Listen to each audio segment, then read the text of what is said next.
আজকে ছিল রথযাত্রা, আর আজকের দিনে হাজার হাজার মানুষ একজনের জন্য অপেক্ষা করে থাকে। কেন জানো?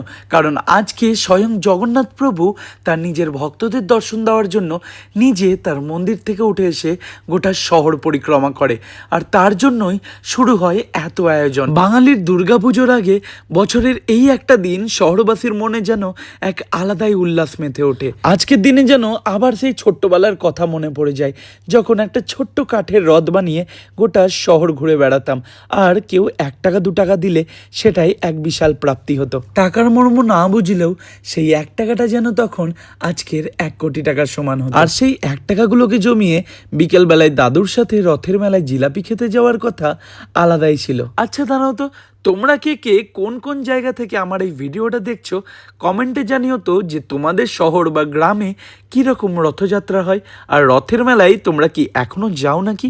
আমাদের তো রামপুরহাটে দিন দিন এই রথযাত্রার ধুম দুর্দান্তভাবে বাড়ছে। বিভিন্ন জায়গা থেকে বিভিন্ন প্রকার রথযাত্রা বার হয়, আর সবাই মিলে একত্রিতে গোটা শহরবাসী আজকের দিনে আনন্দে মেতে ওঠে। আর বলে নাকি রথ টানলে পুজো চলে আসে, তবে দুর্গাপুজো কিন্তু একদমই আর বেশি দিন নাই।